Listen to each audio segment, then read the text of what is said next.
vous avez rendu des feuilles, pas des feuilles, des devoirs. Les devoirs que vous avez faits, qui parlent des différents composants que vous avez sur les smartphones. Alors, je vais aller en profondeur. Je vais aller un peu en profondeur et je ferai juste pour ceux qui sont connectés, ceux qui sont là à nous suivre. Je ne ferai que la première partie ici. La deuxième partie ou la suite, vous venez vous inscrire et puis vous continuez, vous suivez la formation. Voilà. Ceux qui ont pris l'habitude de se connecter et puis de suivre là, hein, il y a la section de main qui arrive. Donc vous venez vous inscrire pour pouvoir suivre le cours, la formation vraiment. Aujourd'hui, le monde de la technologie avance et nous avons besoin des techniciens. Ces techniciens, ce sont ceux qui connaissent vraiment le métier, qui connaissent les composants, qui savent comment ça doit se passer. Vous avez la première diapo et en suivant. Alors là, je vous montre aujourd'hui un truc sur lequel vous avez vos composants électroniques que nous appelons le PCB. La carte mère que nous appelons généralement moteur dans un appareil électronique s'appelle PCB. Et le PCB, c'est le circuit imprimé en français, c'est-à-dire un circuit qu'on a imprimé, c'est sur les tracés, protégé par du vernis. En anglais, on l'appelle PCB. En français, on l'appelle circuit imprimé. PCB en anglais qui veut dire Printed Circuit Board. Donc, en regardant un peu la carte, quand vous regardez, vous verrez que nous avons là une carte mère sur laquelle se trouvent des pastilles. Ici, on a fait une vue éclatée, c'est-à-dire qu'on a pris en 3D, on a éliminé les composants pour vous montrer un peu comment ça devait être. Donc, tout ce que vous voyez tout autour là, ce sont les composants, d'accord? Ce sont les composants que vous voyez ici, en haut et tout ça. Ce sont les composants, les connecteurs et tout ce qui va former un PCB. Donc, un appareil a en son sein un PCB.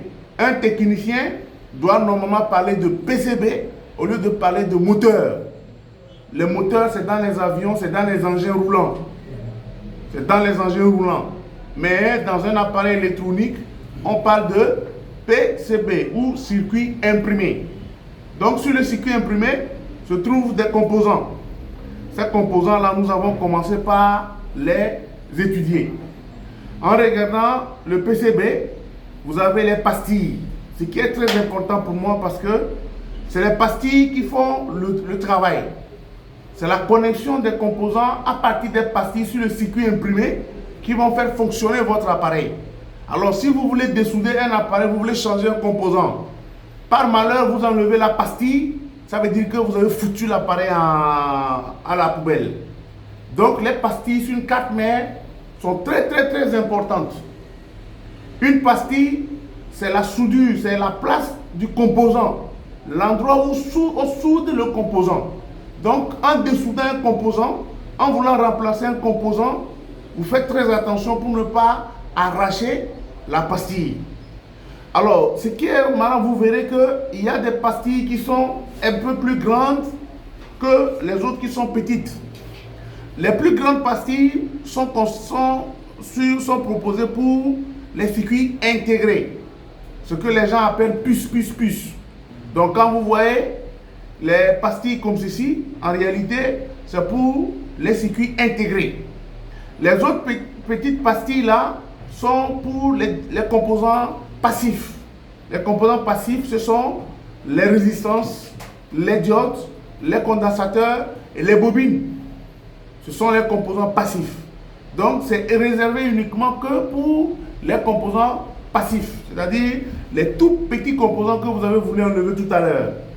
Ensuite, sur la deuxième pastille, vous verrez ici la position, c'était la précédente.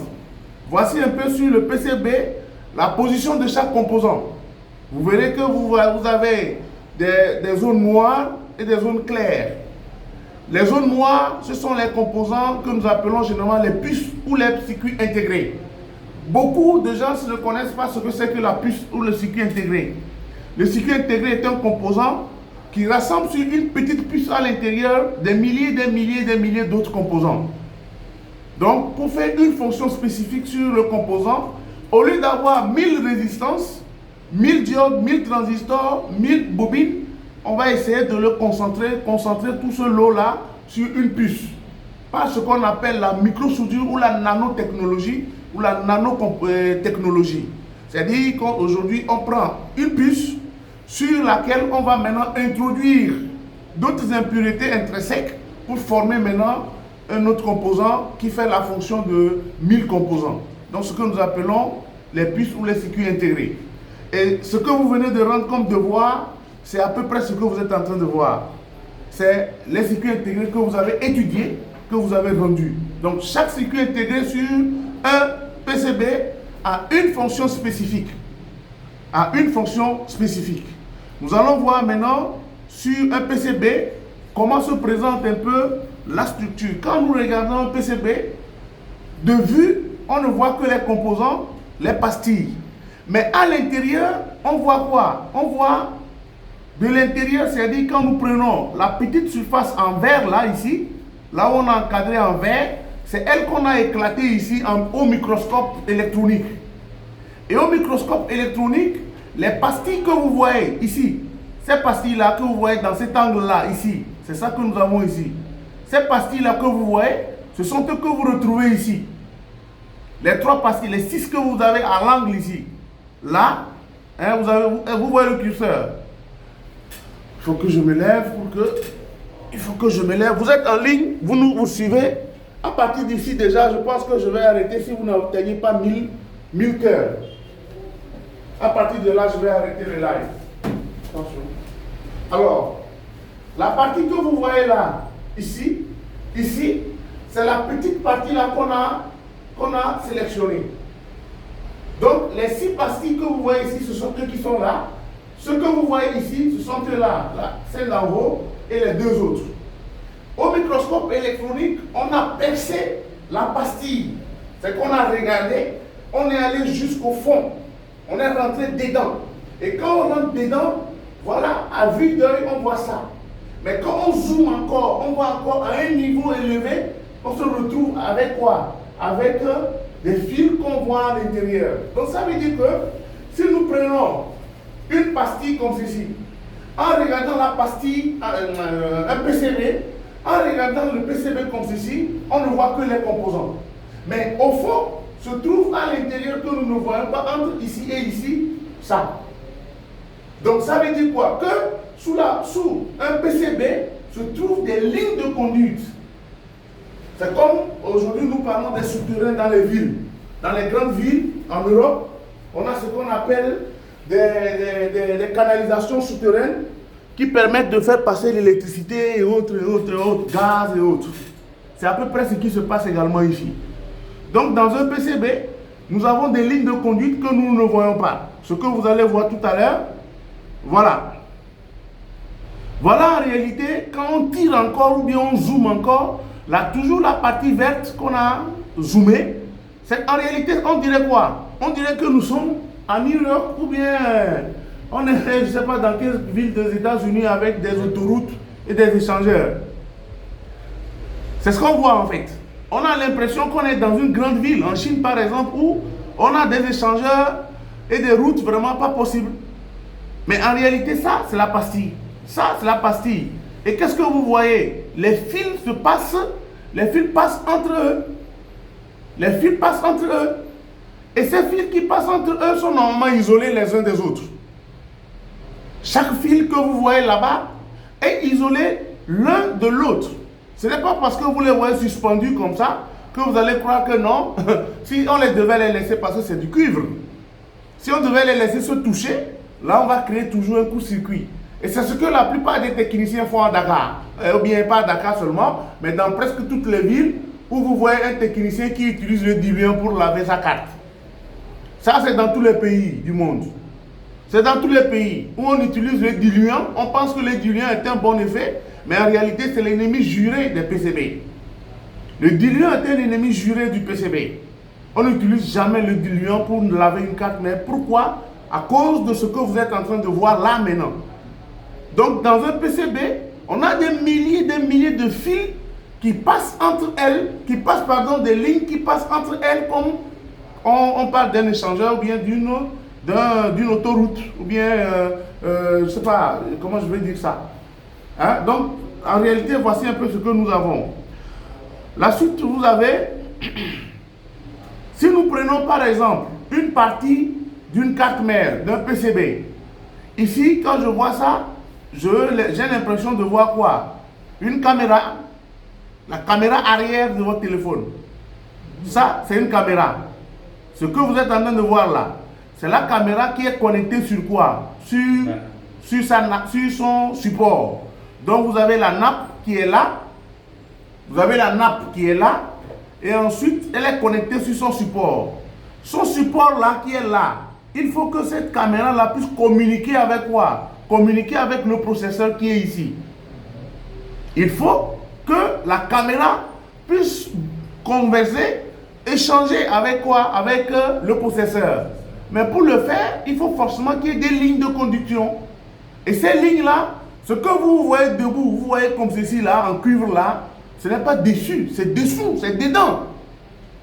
C'est dans le PCB que vous ne voyez pas.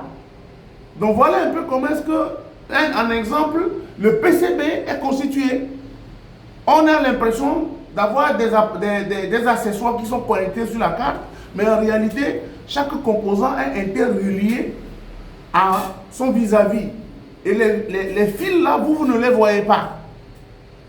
Les fils, vous ne les voyez pas, mais les fils sont où? Les fils sont à l'intérieur. Sur la suite maintenant, voici par exemple une carte mère qui, comment est constituée? Vous voyez par exemple, vous voyez que là, nous avons, ça ce sont les trous de passage. C'est pour pouvoir faire passer le composant. Il y a une surface et l'autre surface ici, qu'on ne voit pas. Donc on fait passer quoi? Le composant, on le fait passer dans le truc, on met l'étain. Et entre le, comment on dit, entre chaque élément se trouve quoi? Quand vous regardez, vous allez voir le premier cuivre, l'isolant, une autre plaque, etc., etc., etc. Donc vous allez voir que dans notre PCB, chaque composant ou bien chaque ligne est comment? Est protégée par des isolants. Toujours isolant. Toujours isolant. Donc, ne pensez pas qu'une carte mère, oui, parce qu'on m'a amené ça, donc je vais prendre les diluants. Je prends les diluants, je vais détruire. Voici comment est-ce qu'on fait la superposition des cartes. Ici, on a la superposition des cartes. On a d'abord, dans un premier temps, nous avons d'abord les composants qui sont en haut. Nous avons la première surface. La première surface qui est là. Sous la surface, nous avons d'autres plaques isolantes qui font aussi leurs travaux. Et ensuite, nous avons la suite jusqu'au dernier qui va aussi renfermer les autres composants que nous allons voir ici à droite. Les composants, la première plaque, la deuxième plaque, les composants. Mais entre les deux plaques là, se trouvent maintenant d'autres plaquettes. Et ces plaquettes ont une fonction chacune. Nous avons des isolants, nous avons des power, nous avons des lignes négatives. Donc, voici un peu ici, en illustration, comment est-ce qu'ils sont. Donc, quand je prends la première carte qui est là, je prends les autres qui sont des isolants. Voilà la ligne positive qui est là. Et ensuite, je vois des isolants. Je vois encore les lignes négatives. Et je vois maintenant l'autre carte. Qui va maintenant faire quoi? Qui va avoir les composants. C'est la même chose ici. J'ai les composants. J'ai le PCB. Ça, c'est le circuit imprimé. Les isolants. Les lignes positives. Les isolants. Et ensuite, les grounds. C'est-à-dire la masse. Ensuite, l'autre surface et le composant. Donc voici comme ça, c'est comme ça que la carte mère est constituée. Quelqu'un qui prend une carte mère et veut marmailler ou bien veut faire le truc avec la carte, c'est créer des soucis. Donc une carte mère est vraiment fabriquée avec munici. Alors nous allons voir un peu l'assemblage. Voilà en finale ce qu'on peut avoir comme carte. Donc dans chaque carte, nous avons d'abord une première partie où nous avons les composants. Ensuite, nous avons la partie positive. Nous avons ensuite les lignes de conduction, c'est-à-dire les cuves qu'on a vues tout à l'heure. Nous avons la masse et nous avons ensuite l'autre surface. Voici comment une carte mère est constituée. Voici comment la carte mère est constituée. Donc, une carte mère constituée de plusieurs parties, de plusieurs plaquettes qui sont incorporées à l'intérieur. Ici, vous avez une disposition et une visibilité sur les isolants et les isolants et les coques. D'accord? Donc, nous avons le cuivre et nous avons les isolants. On pose chaque cuivre, on pose un isolant. On pose un cuivre, on passe un isolant pour pouvoir éviter le court-circuit. Je dis et je répète qu'à partir déjà d'ici, on doit déjà comprendre que l'isolant qui était comment on appelle ça? Le vernis. Le vernis, qui est un ennemi juré du plastique, ne peut pas marcher avec un PC. Vous ne pouvez pas utiliser un diluant pour nettoyer une carte mère. Ce n'est pas recommandé. Vous allez griller la carte. C'est pourquoi la plupart des techniciens, quand ils utilisent le diluant, au finish, l'appareil ne s'allume plus. Ou l'appareil, ça va s'allumer aujourd'hui parce que ça n'a pas commencé son effet. Le client va partir avec. 2 jours après, il va vous appeler pour vous dire que j'ai des soucis. Il va vous dire que j'ai des soucis. Pourquoi? Parce que le cuivre a commencé par faire son effet. D'accord? Bien. Alors, sur la deuxième, le diapo, nous avons une vue éclatée d'un Samsung par exemple et de comment est-ce qu'il est constitué. Je vous avais dit la dernière fois quand on avait commencé que nous avons d'abord ce que nous appelons le mainboard, la carte principale, et ensuite nous avons le subwave. Le sub est relié avec un flashcard. Donc la plupart aujourd'hui des smartphones qu'on a sont constitués comme ceci. À part évidemment, non pas à part, même les iPhones aussi sont comme ça. Toujours le main, et après maintenant vous avez la partie alimentation ou la partie charge, écouteurs, vibreurs et etc. D'accord? Maintenant pour la coque, ici nous avons l'écran et la tactile. Nous avons le support sur lequel se trouve l'écran et la tactile. Nous avons le main, le sub et la batterie. La coque arrière maintenant. La coque arrière, quand vous regardez, en réalité est en aluminium. Et c'est la coque arrière qui devient l'antenne de votre téléphone. C'est la coque que vous voyez là, ici, qui devient l'antenne. Qui devient l'antenne pour votre téléphone. C'est la coque qui va maintenant servir de capteur. C'est lui qui va recevoir les informations. Quand vous avez pris le schéma, en étudiant le schéma, vous avez des points de contact. Les points de contact, généralement, c'est à ces endroits, là où se trouvent les vis. Vous voyez, par exemple, ici, vous avez les vis. Les vis sont les vis qui vont attacher votre carte mère à la coque. Donc, il y aura une masse qui va se produire. Et forcément, l'aluminium va devenir l'antenne de Bluetooth, l'antenne de Wi-Fi, l'antenne du GSM, de la LTE, sauf l'antenne de la radio qui est l'écouteur. La radio ne fonctionnera que lorsque vous allez mettre l'écouteur à fil. Donc l'antenne de la radio n'est pas sur la coque. C'est pourquoi quand vous démarrez la radio, le téléphone vous dit de brancher un écouteur. Donc c'est le fil de votre écouteur qui devient l'antenne pour pouvoir capter le FM. D'accord? Et ensuite vous avez maintenant le truc arrière. Maintenant il se passe aussi que la coque, la couverture arrière peut devenir aussi en aluminium ou cuivre. On peut poser forcément un truc à l'intérieur pour pouvoir vous servir d'antenne de réception. Ici, vous avez les PCB des iPhones. Vous voyez la différence. Tout à l'heure, je voulais vous montrer la différence entre la disposition des composants sur les PCB et les iPhones. Quand tout à l'heure, nous avons commencé par faire le dessoudage des composants, je vous disais que sur les iPhones, c'est encore plus compliqué. C'est encore plus difficile. C'est encore très difficile encore.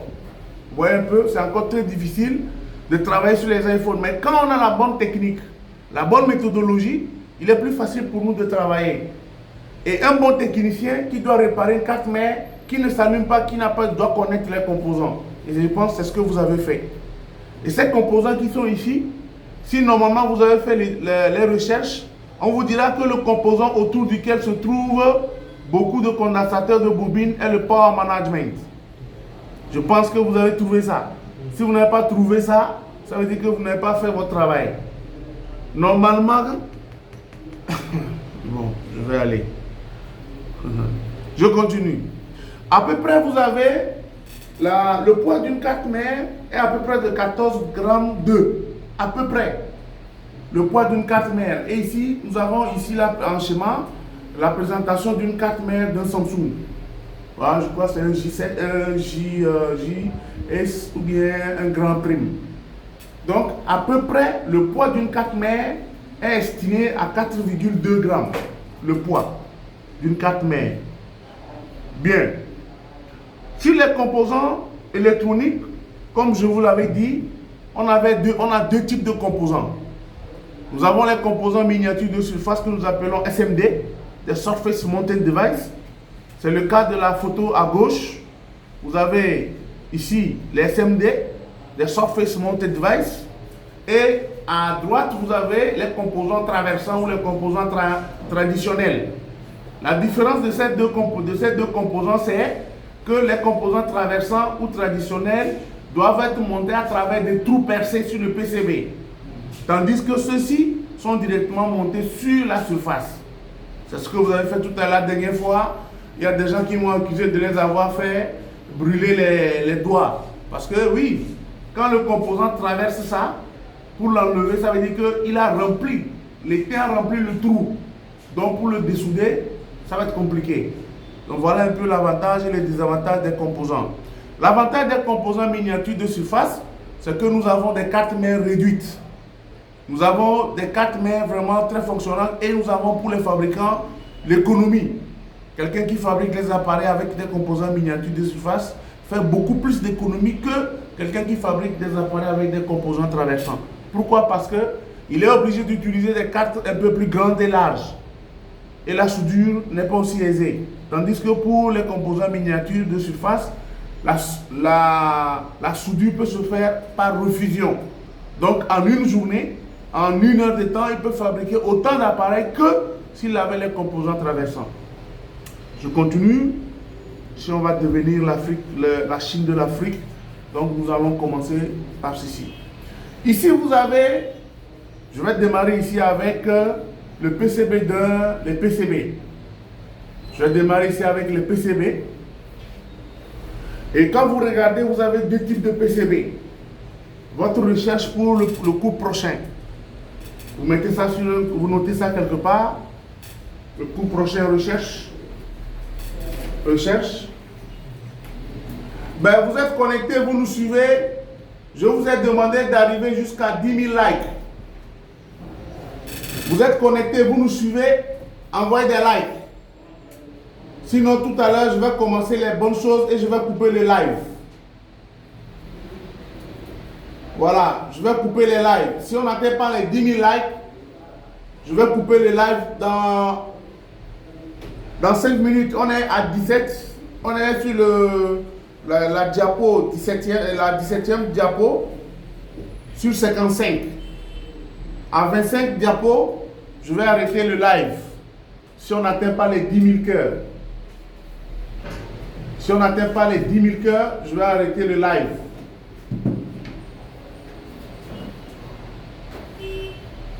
Djibril Camara, vous pouvez nous écrire sur le 77 767 51 52.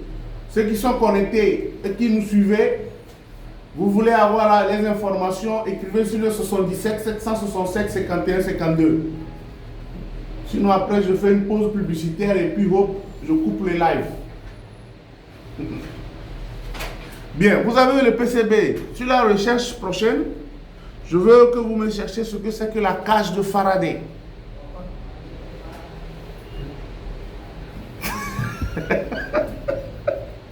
Je veux que vous me cherchiez ce que c'est que la cage de Faraday. Sur ça, mais... C'est sur ça? Oui. Oui.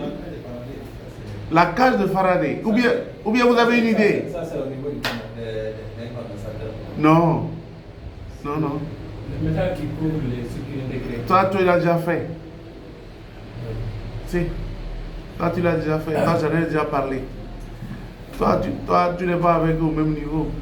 C'est parce que tu n'avais pas suivi ce cours que je t'ai permis d'être là. François, vous me cherchez ce que c'est que la cage de Faraday, mercredi, mardi, si on n'a pas fêté et qu'on a cours, préparez-vous à ça. Ça peut être férié aussi. Hein?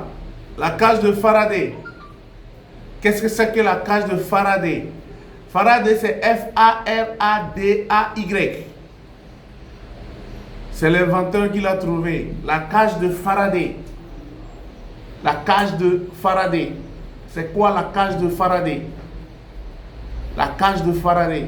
Beaucoup de personnes voient ces métals-là, ou ces clôtures de métal sur les appareils. Beaucoup de personnes voient beaucoup de métal, ou voient généralement ces clôtures en fer. F-A-R-A-D-A-Y.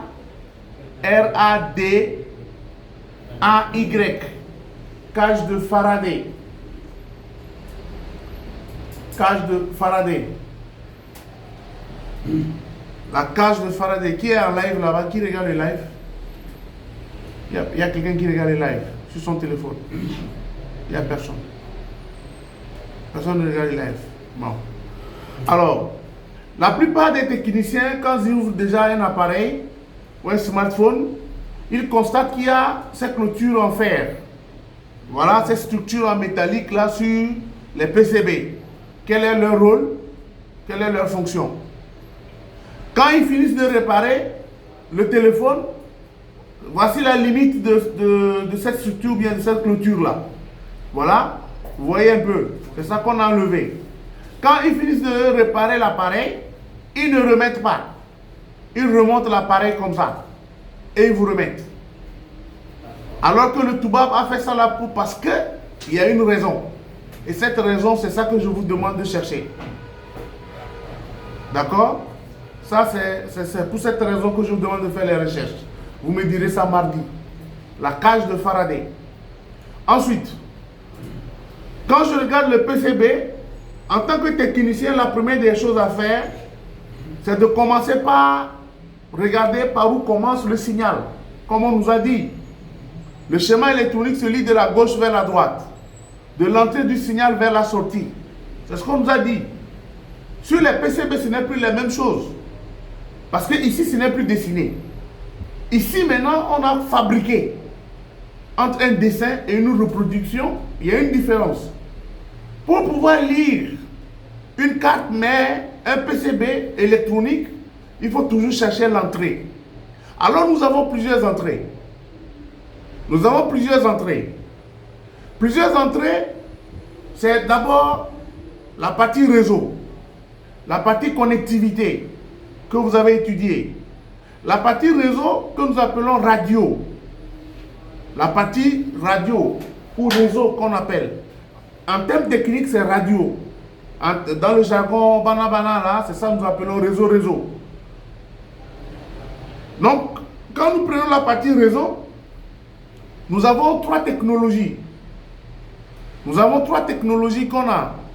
La technologie GSM, la technologie DCS, qui est renfermée de CDMA et TDMA, et ensuite nous avons la LTE. Dans la partie connexion, nous avons quatre connexions.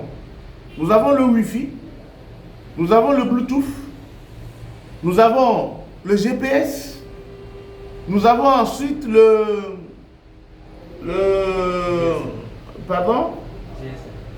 NFC. Le NFC. On a le Wi-Fi, on a le Bluetooth, on a le GPS, on a le NFC. Voici les quatre connectivités qu'on a. Donc, ces entrées-là dont je parle sont ce que vous allez voir sur les côtés. Ici, on les appelle les points d'antenne. Vous regardez, là, là, là et là. Ce sont les points d'antenne. D'accord? Ce sont les points d'antenne. Et quand vous allez regarder, vous allez voir que les lignes quittent généralement les points d'antenne pour rentrer. Quand vous regardez ici aussi, ça quitte, il passe là et il rentre dans les composants. Ici, il passe encore quelque part là, il rentre ici, il sort là, il continue son chemin. Regardez ce que je fais jusqu'à il disparaît. Quand je viens également à gauche, il quitte là, là et là, il rentre et il attaque d'autres composants. Ici, en bas, là, il quitte ici, il rentre là et il s'enfonce. Vous êtes connectés, vous nous suivez. Là maintenant c'est très sérieux. Et là je vais couper les lives. Ça je le dis. Parce qu'ils profitent, ce sont des profitards.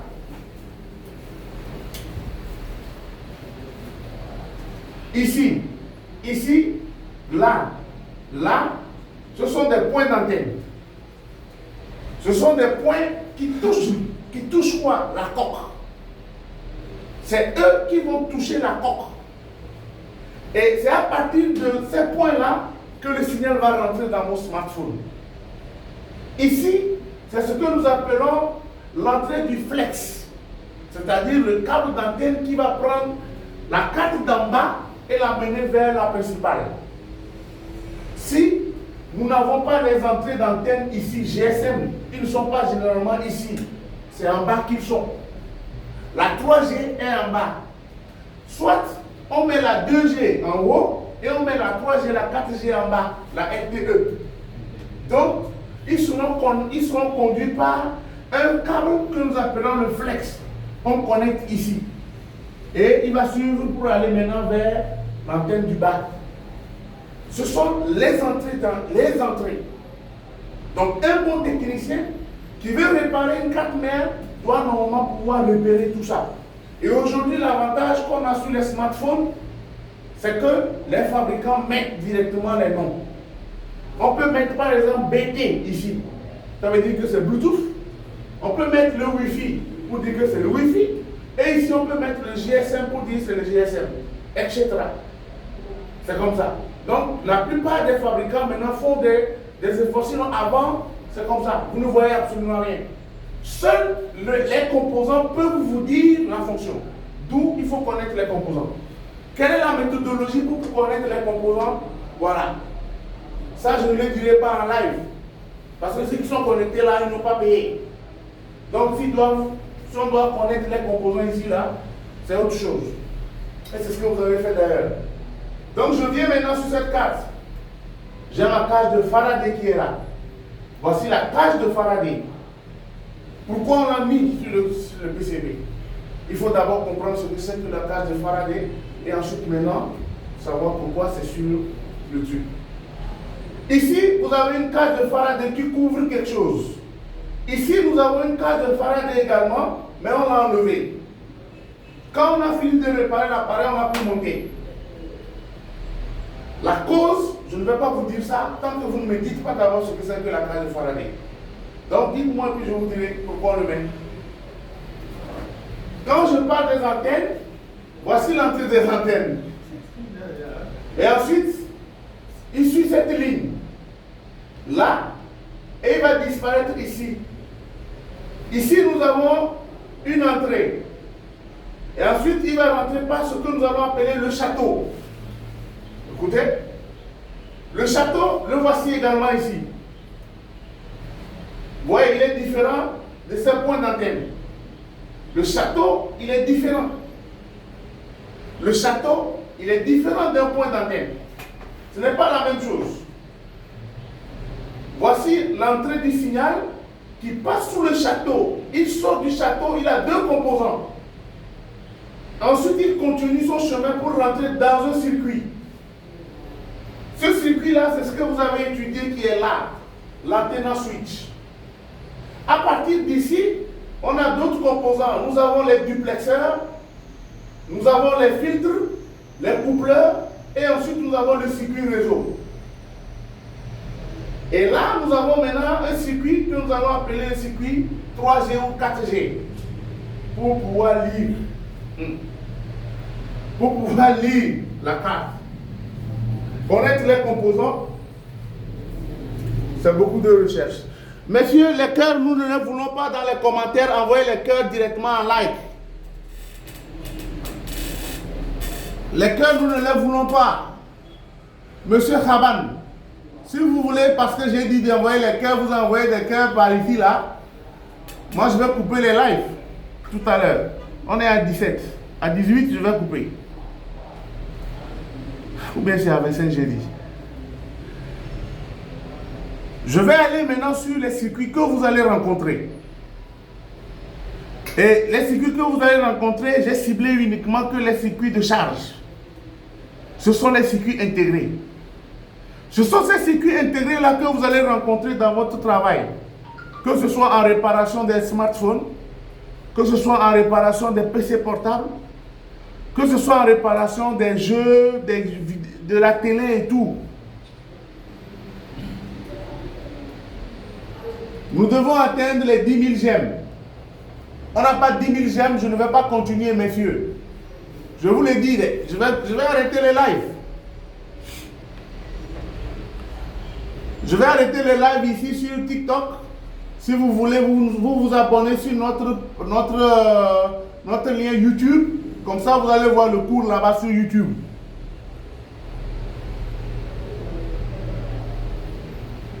Nous avons les circuits intégrés. Chaque circuit intégré a son nom et sa dénomination. Chaque circuit intégré a son nom, sa dénomination et son boîtier. Ici, vous êtes en train de voir une dénomination et le boîtier. Il faut vraiment faire... Vous prenez les photos avec vos yeux. Parce que ce n'est pas l'appareil photo qui va vous aider. Mais c'est les yeux qui vont vous aider et la cervelle. Nous avons d'abord le premier. Le premier qui est là, qu'on utilise le plus souvent dans nos PC portables et dans nos smartphones. Ceux-ci, les BGA, sont toujours utilisés dans les smartphones. Les DIP, les SOP, le SOP 1, SOP 2, je vais parler des SOP, sont généralement utilisés dans les appareils comme les télés et les radios. Les SOP sont le plus couramment utilisés dans les télés et dans les radios. Le BGA, le QFN, le QFP sont couramment utilisés dans les PC portables et dans les smartphones. Les DIP sont utilisés dans les systèmes informatiques. Et ensuite, les SOT 3, les SOT 223 sont utilisés partout. La dernière fois que je parlais de ces composants-là, je vous disais que c'était des régulateurs de tension. Les SOT 23 et les SOT 223. Il faut bien les retenir. Vous les trouverez dans les smartphones. Vous les trouverez également dans les PC portables. Les SOT 23. On les appelle comme ça parce que c'est leur boîtier. Alors les SOT 23 ont 5 pattes. 2 arrière, 2 devant et 3 devant. Les SOT 223, 3 arrière et un grand plat devant. Les plus courants sur les appareils comme les smartphones et les smartphones, c'est les QFN et les BGA. Les plus courants sur les smartphones, c'est les BGA et les QFN. Les plus encore courants et mieux utilisés, ce sont les BGA sur les smartphones. Les BGA sont les plus utilisés sur les smartphones, tandis que les QFN sont utilisés sur les PC portables. Donc lorsque vous allez commencer et qu'on va attaquer les cartes mères et qu'on vous dira de faire ce qu'on appelle le RBGA. Ça veut dire que vous devez toucher ces circuits BGA. Celui qui, avant-hier, j'ai parlé de comment dissoudre les composants miniatures de surface. Il faut souder devant et glisser là, qui dort. Quand je vais parler là, vous allez encore en dire quoi? Voici un peu le travail que vous avez fait. Voici un peu le travail que vous avez fait. Le travail que vous avez fait est à peu près ceci. Une carte mère en vue d'ensemble est constituée de beaucoup de composants circuits intégrés. Chaque circuit intégré a une référence, une fonction. Et c'est la fonction, la référence qui vous dit la partie dans laquelle elle se trouve. Sur un PCB, nous avons deux parties. Sur un PCB, nous avons deux grandes parties. Nous avons la partie radio, qui est le réseau, et nous avons la partie alimentation. Quels sont les composants qui sont dans la partie alimentation? Quels sont les composants qui sont dans la partie radio ou réseau? Ça, je pense que vous l'avez fait. Et ça, je ne dirai pas ça en live. Je ne dirai même pas ça ici. Parce qu'ils sont là, ils attendent. Ils ne veulent pas venir se faire former. Vous voulez suivre la formation, vous venez payer. Et on vous montre maintenant les techniques et comment est-ce que vous pouvez réparer vraiment les appareils électroniques, les smartphones. Ce n'est plus maintenant une formation où je me lève et puis je chauffe la carte. Quand je regarde un peu la carte, je vais un peu parler de quoi? Je vais un peu parler des points. C'est-à-dire ces points que vous voyez. Ici, j'ai la partie écouteur supérieur, c'est-à-dire en haut. Donc ces points devant là, deux points là, représentent là où l'écouteur va toucher. D'accord? Donc c'est ici que l'écouteur se trouve en haut. Et j'ai la prise jack qui est en bas. Maintenant, ils ont inversé maintenant. Il faut ramener maintenant la prise jack carrément en bas sur le subwoofer. Ces composants que vous avez ici, je vous ferai un cours individualisé dessus. D'accord? Nous aurons à faire un cours individualisé sur chaque composant ici.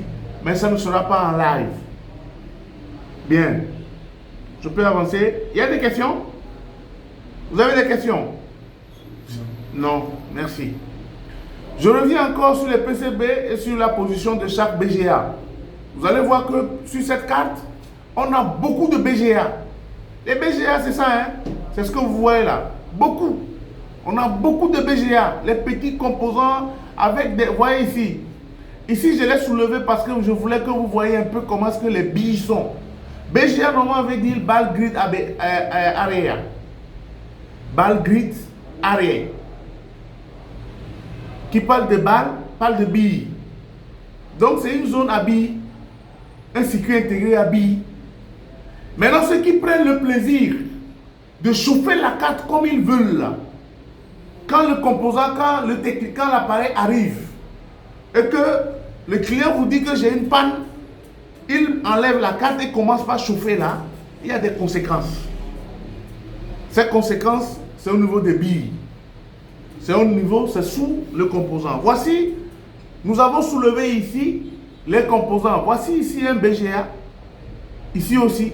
Quand on l'a soulevé, voilà un peu comment est-ce que le bas est. Ça veut dire que sous ici se trouvent des billes, ici également se trouvent des billes. Mais quand vous le soulevez, il faut retravailler sur ici avant de le reposer. Donc les gars, ce n'est pas se lever et puis commencer par chauffer une carte mère parce que vous voulez chauffer. Non. Non. C'est pas comme ça. Ici, vous avez des composants passifs que j'ai voulu vous montrer. Ce sont les condensateurs là, de couleur café marron. On les a aussi soulevés. Ici, nous avons des résistances. On les a soulevées pour rester la pastille. Donc, ce sont des petits composants miniatures de surface qui sont très très petits et vous avez commencé aujourd'hui. Vous avez commencé vraiment le job. Sachez que ça ne va pas être facile. Ces petits composants-là sont merdiques. Ils sont merdiques. Et c'est ça que la plupart des techniciens, soit au moment d'enlever un circuit intégré, ils soufflent et le composant bouge. Les petits composants bougent. Soit au moment d'enlever le circuit, il a bougé ou bien il tremble. C'est pourquoi je vais dire que ceux qui fument là n'ont qu'à arrêter de toucher les appareils. Ceux qui aiment fumer, beaucoup de cigarettes là qui disent qu'ils sont réparateurs, c'est les vrais, comment on dit ça? Ce sont eux qui grillent la plupart des cartes mères parce que pour dessouder un circuit intégré, on ne doit pas trembler. Café noir. Café noir, voilà, ceux qui prennent beaucoup de café noir. Café. Un technicien ne doit pas trembler.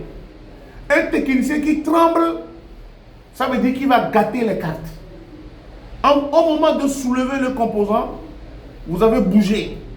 Votre main tremble. Vous avez bougé un petit composant miniature de surface sans le savoir. Il a créé un court-circuit sans le savoir. Ça veut dire que c'est fini. Puisque vous ne l'avez pas vu, vous branchez votre appareil, l'appareil ne s'allume plus. C'est pourquoi quand on vous remet une carte mère à réparer, la première des choses, c'est le sens de l'observation. C'est de bien regarder la carte mère. De bien regarder parce que si on déplace une carte, un composant, il est plus facile de voir. Donc de bien observer. Vous devez avoir des bons yeux. Le monsieur qui n'a pas de bons yeux là, qui déjà même pour enlever les circuits intégrés là, il souffre là. Je ne sais pas comment il va faire. Hein? Bien, nous sommes à 4,3K. J'aime. Nous sommes à 4,3. On n'a pas atteint les 5000. On n'a pas atteint les 5000 jusqu'à atteindre les 10 000. Je suis sur la 23e diapo. Ça veut dire que dans 2 diapos tout à l'heure, je vais arrêter le live. Nous sommes à 4,3. Donc tout à l'heure, je suis sur la 23e. À 25 diapos, j'arrête. Ici, vous avez ce qu'on appelle le cristal oscillateur ou le quartz. Normalement, dans votre travail, vous devez en parler. Ce composant est très fondamental. Beaucoup ne savent pas ce que c'est. Ce composant, vous le retrouverez dans vos PC portables et dans les smartphones. Bref, dans tous les appareils qui utilisent des fréquences. Ce composant est appelé quartz.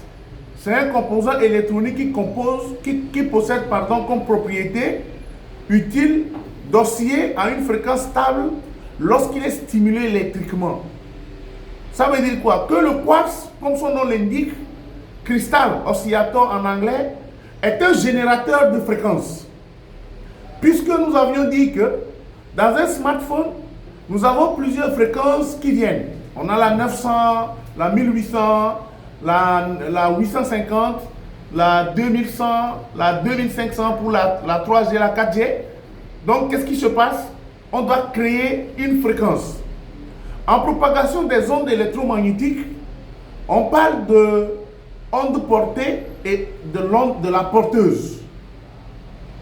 Dans la propagation des ondes électromagnétiques dans la radio, on parle de onde porteuse et de onde portée. La porteuse, c'est celle qui existe. La portée, c'est celle qu'on émet, c'est-à-dire la voix du journaliste, la voix du speakerman qui envoie un son loin.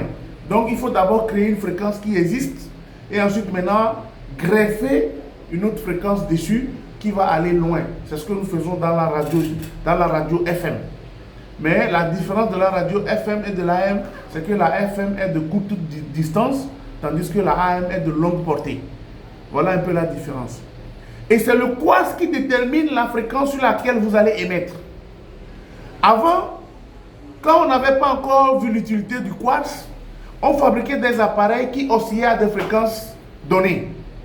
Mais il arrive que lorsque 2 appareils rentrent en fréquence, se cognent, il y a collision de fréquences, on parle d'interférence. C'est là où vous entendez dans les radios, par exemple, 2 radios sur une même fréquence. Ça veut dire qu'on n'a pas stabilisé la fréquence avec du quartz. C'est également le quartz que vous avez dans vos PC portables qui détermine la fréquence du processeur.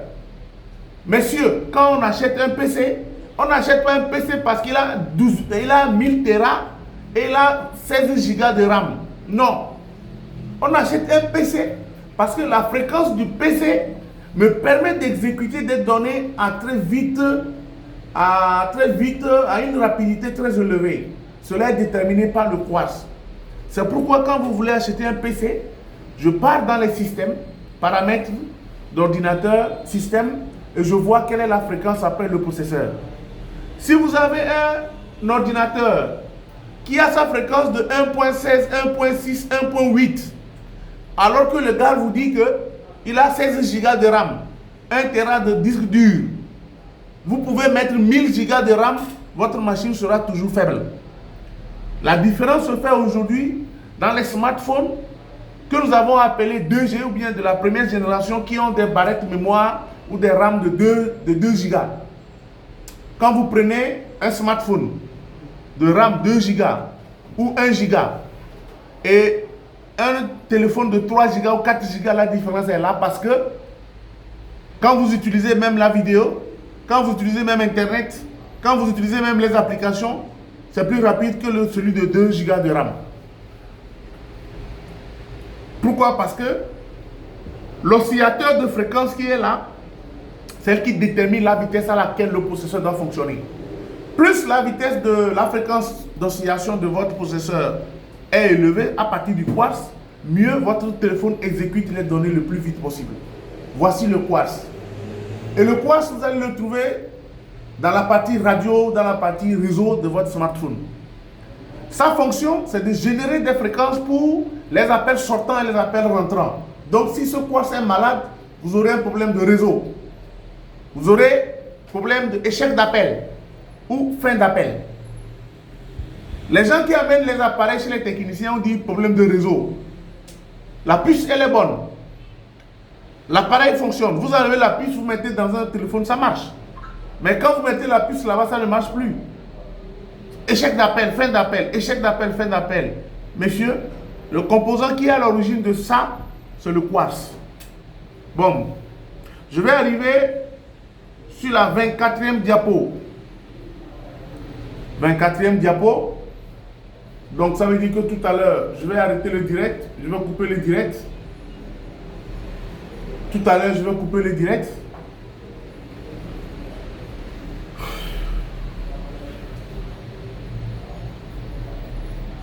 Nous avons ici une partie ou des parties, nous avons à peu près deux parties. En regardant ici, on a à peu près deux parties. Il y a une partie qui est vide, d'accord, qui est vide, qui ne peut que contenir que le socle ou le support de la SIM. Ici, vous avez le système de sécurité qui dit à l'appareil que non, vous avez introduit la SIM. Vous avez, il est deux. Vous voyez, ça, c'est une combinaison, c'est un système de sécurité.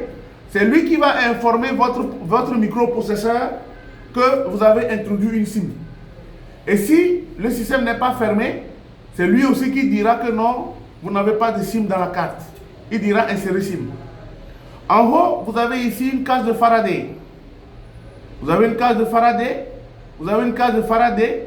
Vous avez ici des points d'antenne. Vous avez ici un point d'antenne relié à une vis. Vous voyez, on met une vis ici. Et ensuite, ça veut dire que l'information passe par un composant. Ce composant qui est là, c'est un condensateur. Son rôle, c'est de filtrer. C'est un condensateur de couleur noire qui est là ici. Son rôle, c'est de filtrer le signal avant de l'introduire ici. Maintenant, nous allons parler de la deuxième partie qui est là. Cette deuxième partie qui est là, on a enlevé quoi? On a enlevé la cage de Faraday. On a travaillé dessus. Vous voyez par exemple le flux ou la cire. Et là, voilà, les gars, ils les ont abandonnés, ils ont laissé ça. Ici, vous avez les composants, les circuits intégrés. J'ai ici ce composant blanc que vous voyez, dont je ne pourrai pas parler longuement. Mais je vais en parler tout à l'heure pour que ça puisse sortir maintenant. Ce composant que vous voyez, qui a 3 pattes sur les côtés, c'est-à-dire 6 pattes en tout, s'il est de couleur blanche ou de couleur bleue, c'est un coupleur. Je reprends. Il est là, ici. Le voici. C'est là. Le voici. Toujours dans la partie réseau. Dans la partie réseau, quand vous voyez un composant comme ceci, à côté du quartz qui est là, à côté du quartz qui est là, s'il est là ici, de couleur blanche ou de couleur bleue, de couleur blanche ou de couleur bleue, c'est un coupleur de réseau. C'est un coupleur de fréquence. De couleur bleue ou de couleur blanche avec 6 pattes sur les côtés. Faites très attention parce que vous trouverez en noir à 6 pattes. C'est pourquoi j'insiste. Le blanc et le bleu se trouvent toujours dans la partie réseau. Donc si vous voyez cette couleur dans la partie réseau, ça veut dire que vous avez un coupleur de réseau. On voit pas. Hein? La souris. Il est là. Quand j'étais en train de montrer à M. Doumbia, M. Doumbia était en train de le voir. Tu avais la tête baissée ailleurs. Ah, je l'ai vu avant. Ah oui, c'est lui ça. Il est dans la partie réseau. Donc quand vous le voyez, blanche ou bleu, c'est un coupleur. Je croyais que c'est ici la partie à gauche. Tu croyais quoi? Tu n'es pas dans la mosquée ou bien dans une église? Tu croyais qu'est-ce qui dit que là-bas c'est le réseau? Parce que la place de séminaire là-bas. Parce que la cimère là-bas, donc c'est le réseau. Non, je demande. Donc ça veut dire que si on met le moteur derrière, le moteur de la voiture qui est derrière, ça veut dire que le derrière là c'est le devant. Bon. Quelqu'un? Faut pas croire, hein? On est en technologie. Je suis sur la 25e diapo. C'est ici que je vais m'arrêter sur le live d'aujourd'hui. C'est ici que je vais m'arrêter sur le live d'aujourd'hui parce que là, je vais commencer par parler des pannes des fonctions. À moins que je m'arrête ici pour vous aussi, pour que vous rentriez. On continue la semaine prochaine. Nous avons ici, je vais commencer avec les composants sur le PCB. Le premier composant que je vais cibler, c'est la mémoire eIMC. La mémoire eIMC, c'est ce que nous appelons Embedded Multimedia Card. C'est-à-dire que c'est une mémoire qui est combinée. Il est combiné avec la mémoire NAND. La RAM et la NAND sont combinées ensemble. Avant, on n'avait pas le eIMC. Avant, sur nos téléphones smartphones, on avait la ROM à part, la RAM à part. Mais la technologie aussi encore avancée, ce qui fait qu'aujourd'hui, nous avons des mémoires eMMC qui sont directement sur la carte mère, qui jouent le rôle de RAM et ROM. Les deux sont combinés. Ça veut dire que nos photos, nos vidéos, la voix, tout ce que nous voulons sont installés directement dedans. C'est également cette mémoire eIMC là qui prend tout ce qu'il y a comme application que nous installons. Tout ce qui est application que nous installons sur notre smartphone est lié à la mémoire eIMC. Donc si vous avez un souci avec votre application, vous avez téléchargé, désinstallé, installé. C'est pourquoi aujourd'hui, quand vous voulez toucher une application qui est liée au système, quand vous voulez le désinstaller, il vous dit, si vous touchez cette application, votre appareil peut subir des quoi? Mal quoi? L'appareil peut avoir des soucis. C'est dans cette mémoire que nous avons les logiciels. C'est pourquoi on vous a dit User Data Storage Software. Donc tout ce que nous avons comme application à utiliser sur le smartphone est lié à la mémoire eIMC. C'est pourquoi vous dites souvent, je veux flasher, je veux flasher. Je veux flasher, je veux flasher. Je veux flasher. Mais avant de flasher, il faudra toujours faire d'abord un test hard. Un technicien ne flash pas directement, mais il fait du hard d'abord. D'accord? Si la mémoire eIMC est malade, unable to turn on device, no flashage, hang on logo. Voici les pannes liées à la mémoire eIMC. Si la mémoire eIMC est malade, ça veut dire que votre téléphone ne peut pas s'allumer. Ça c'est un. Secondo, vous ne pouvez pas flasher au besoin.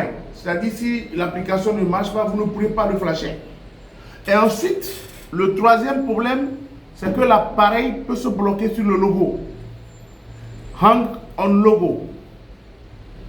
Ça veut dire que si ma mémoire eEMC est malade, 3 pannes possibles. L'appareil peut ne pas s'allumer. L'appareil peut ne pas recevoir de flash. Ça veut dire que vous ne pourrez pas le flasher. Et ensuite, l'appareil peut soit faire les pannes de blocage sur le logo. Quelle sera la solution, M. Doumbia? Hein? Quelle sera la solution? Quelle sera la solution? Si j'ai ce problème-là et que je ne peux pas flasher. Il y a en place. Je suis sur la 27e, ils sont à combien? Monsieur Doumbia, les gars là, ils sont là. Même Papa Gay qui est étudiant, qui est en formation ici, est là-bas connecté. Mais il n'envoie même pas de cœur. Je suis vraiment... il est connecté. Mais c'est à cause de toi qu'on fait ce live-là comme ça. Et pas à cause de toi, on va être en live. Et là, c'est pour tout le monde. C'est tout le monde qui regarde. Hein? Parce que là, on ne va pas te faire des lives pour toi seul. Hein? Ah oui. Nous avons ensuite le processeur. Ou le CPU, qui veut dire Control Process Unit. L'élément fondamental, il est soit appelé CPU ou SOC. C'est qui fait le contrôle, de tout ce qui se passe, et c'est également lui qui est l'élément fondamental du système. Si le CPU est malade, ça veut dire que votre système est malade. Donc ça veut dire que votre téléphone ne peut pas s'allumer lorsque le CPU est def. Lorsque le CPU ne marche pas, votre téléphone ne peut pas s'allumer. Votre téléphone ne s'allumera pas. Il ne s'allumera pas. La solution à faire, Fassoy, c'est de flasher. On t'a dit que le CPU se flash comme ça. Hein? C'est de l'enlever. C'est de l'enlever, de remplacer. On continue.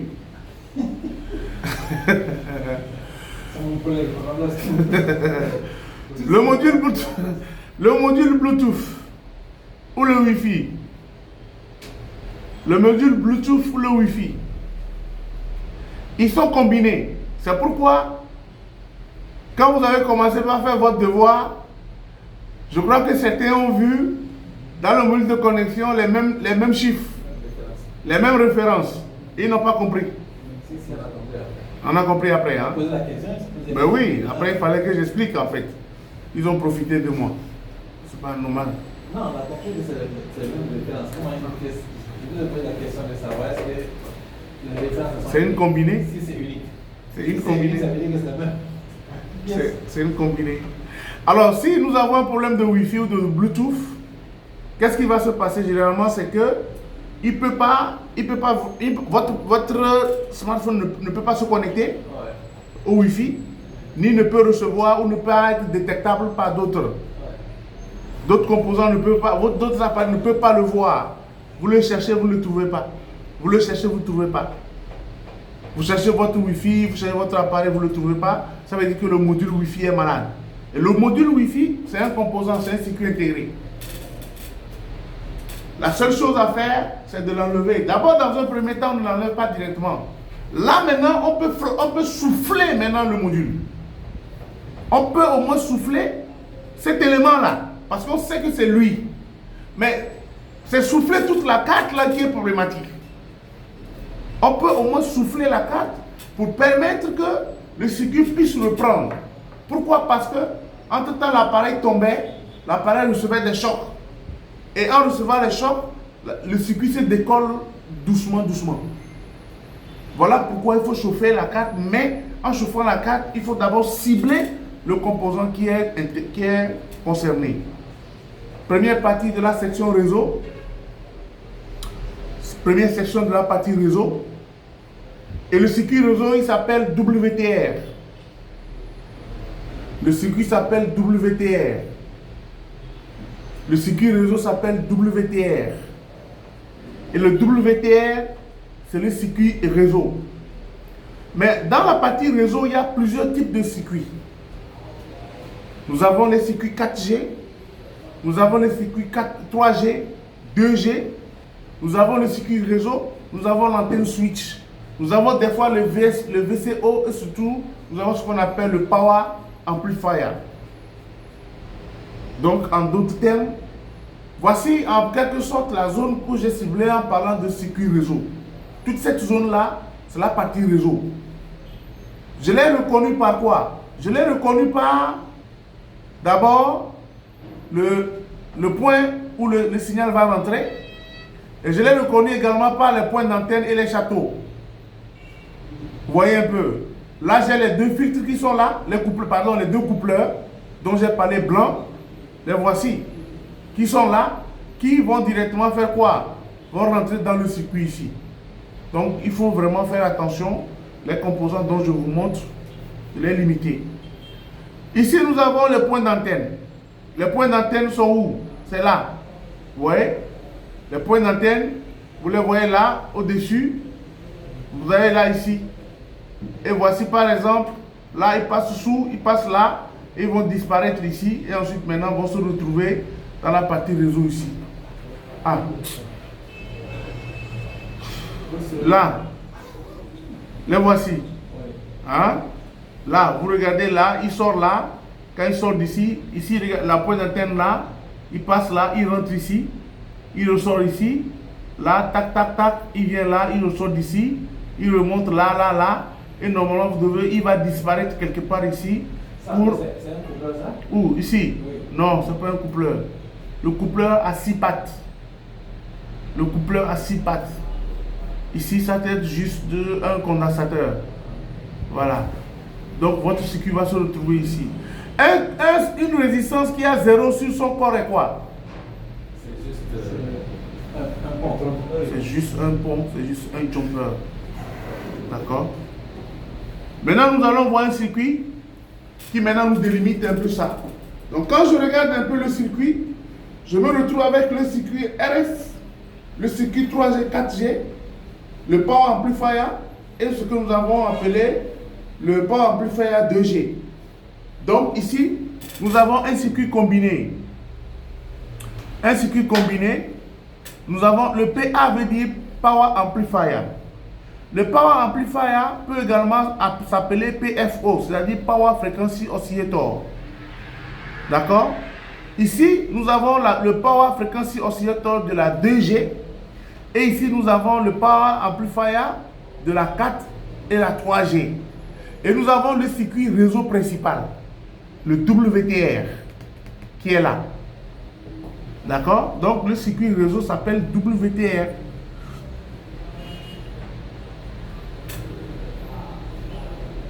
Le circuit réseau ou transceiver. Tout à l'heure, je vous disais que le circuit réseau, il s'appelle quoi? WTR, carrément, ou bien MT61.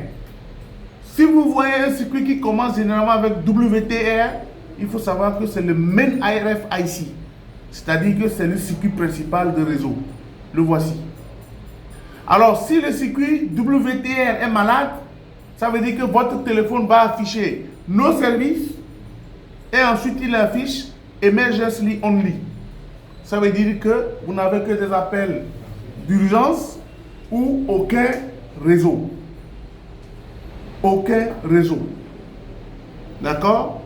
Donc, si nous avons ce problème-là, c'est à peu près ça. Je vais m'arrêter sur le circuit réseau transceiver et mardi, je vais continuer.